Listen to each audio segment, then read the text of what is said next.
巨蟹注定是要搞大钱的啊！你仔细听好了，那你的人生呢，马上就要重新洗牌了。明天下午6点半，将有一位命中注定的贵人降临到你身旁，让你整体的运势将发生翻天覆地的变化啊！以前那些费心劳神的事情都将变成往事。那今后呢，有了贵人的帮扶，甚至财神爷都将在你身边驻足，再也不肯离去。所以巨蟹快准备迎接好这一股席卷而来的富贵风啊！因为这边的圣杯十，它所透露出的信息呢，真的太令人兴奋了。之后你的关键词呢，不再是为钱财忧愁，也不再是反复围绕着烦恼啊！从你看到我的这一刻起，你将被无尽的财富所宠溺，周围将有取之不尽的好运和财气环绕。我这个话说的可一点都不含糊啊！因为在接下来的这个月底呢，你会在那个自己最得心应手的领域大放异彩。而且巨蟹宝宝你自己或许还没有发现啊，一旦你投入到了自己热爱的事情里面，不管是爱情、工作、生活还是学业，那种独特的魅力简直让周围的人眼前一亮，迷得旁人神魂颠倒。那在这个转变当中，巨蟹将吸引无数追随者，扩展人脉资源关系的同时呢，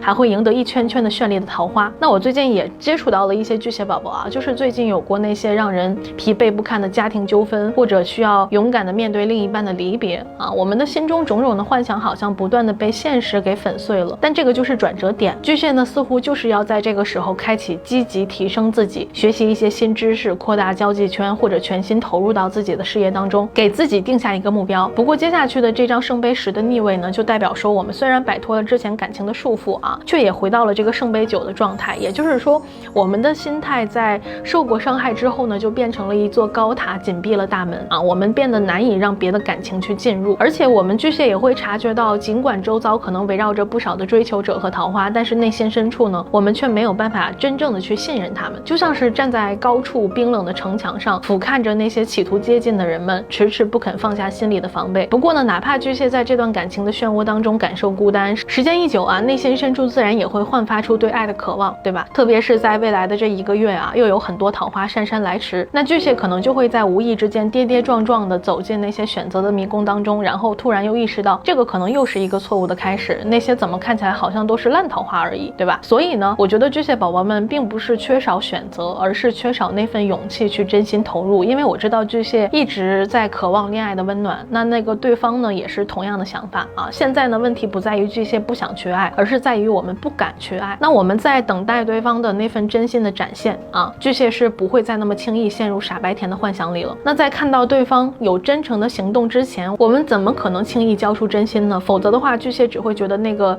人啊不过是在虚幻的承诺而已，画着不切实际的大饼。那巨蟹下面遇到的是一个权杖十啊，对方呢他有的时候自己也感觉挺委屈的啊，情绪起伏也挺大，他会不解的问你到底想怎么样啊？那你既给了他一些暗示，又拒绝了对他的爱全然开放啊，这个就让他觉得自己是不是在被吊着被玩呢？他可能会误以为巨蟹在玩弄他的感情，但实际上巨蟹只是更加谨慎了而已，不是不喜欢他，而是不敢太快投入。他可能会因为在头上不愿意投入的太深，这也是可能因为他真心爱着巨蟹的，只是感觉到你对于他的重视和尊重似乎不够。这样的表现有的时候会让巨蟹和对方陷入到一种误会和猜忌当中。我建议啊，巨蟹与其把真实的感受深藏心底，不如坦白的告诉对方你的需求。如果对方做得到，那你就大胆的尝试看看；如果做不到，因为朋友相处也未尝不可，对吧？我们接下来就来看看这段感情是否能结束目前的这种不断纠结的状态呢？是巨蟹并不想在复杂的感情中徘徊不定啊，这样反反复复同样很折磨人。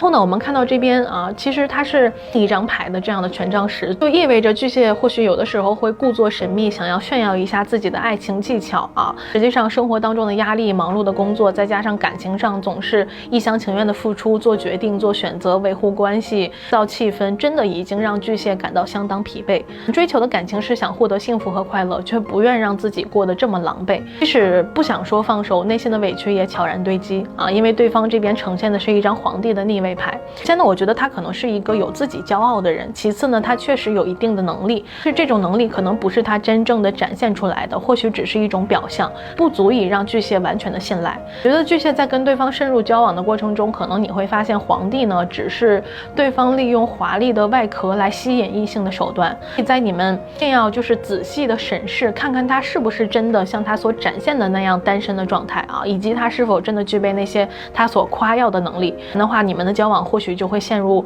一场谎言接着一场谎言的循环，压力堆积成山，最终让所有的问题的矛头都指向你。所以巨蟹不要再无端的去承受那些冤枉和委屈了啊！别在这段关系里越陷越深，及时的发现和面对问题，看看能否找到解决之道，是否值得继续坚持下去，对不对？这边呢又紧接着来了一张逆位的死神牌啊！有些的时候，心中的那些期待和希望可能不是对方给予的，而是我们自己编织的一个幻梦，有一些口是心非吧，机器人了。这里的死神它出现的时候呢，就意味着我们可能需要经历一次彻底的转变，通过放下旧事儿啊，来开启新的局面。巨蟹真的不要再犹豫，不要再拖泥带水了。从后面的结局牌面当中，它其实就是在提醒着我们，这份感情一直以来纠缠不清，因为内心深处的不甘心和不死心。既然还有期待，既然心存爱意，为什么不敢大胆的敞开心扉，直面问题，努力寻求答案呢？不是说在告别之后依旧沉浸在对方可能会回头的幻想当中。这时候我们需要做的不是追寻对方的真情，而是